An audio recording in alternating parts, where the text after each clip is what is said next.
అందులో ఉల్లిగడ్డ, ఆనియన్, టమాటా పండు, మిరపకాయలు, నూనె, ఆయిల్ వేసినాడండి అర్జెంట్గా. ఇదేం చికెన్ బిర్యానా? చికెన్ బిర్యానీ.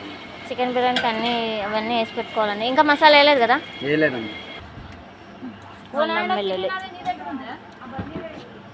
అల్లం వెల్లుల్లి వేసారండి. అల్లం వెల్లుల్లి, కొత్తిమీర, లవంగ, చెక్క అన్నీ వేసి గరం మసాలా వేసి కొట్టి దీంట్లో కలుపుకోవాలండి. వద్దమ్మా, కారం కావాలా? పసుపు కారమా? దీనికి తగినంత పసుపు కారం అన్నీ పేస్ట్ వేసినామండి. కొద్దిగా వేగించాడు.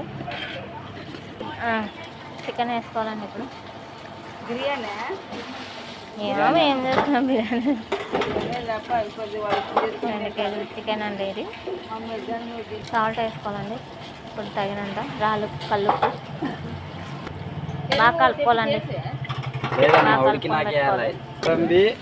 ఇప్పుడు చెప్పు. యాలగుడ్లు, చెక్క, గోడంబి, జాజికాయ, జాపత్రి, యాలగుడ్లు అవన్నీ వేసుకోవాలండి దీంట్లో. అన్నీ మిక్సీ కొట్టి పెట్టుకునేది పొడి, మసాలా పొడి అండి. కారం అండి, మళ్ళీ కావాల్సినంత కొద్దిగా వేసుకో. సాజీర అంటండి, అది కూడా వేసుకోవాలి. అన్నీ వేసుకున్నాము, అది కూడా వేసుకోవాలి.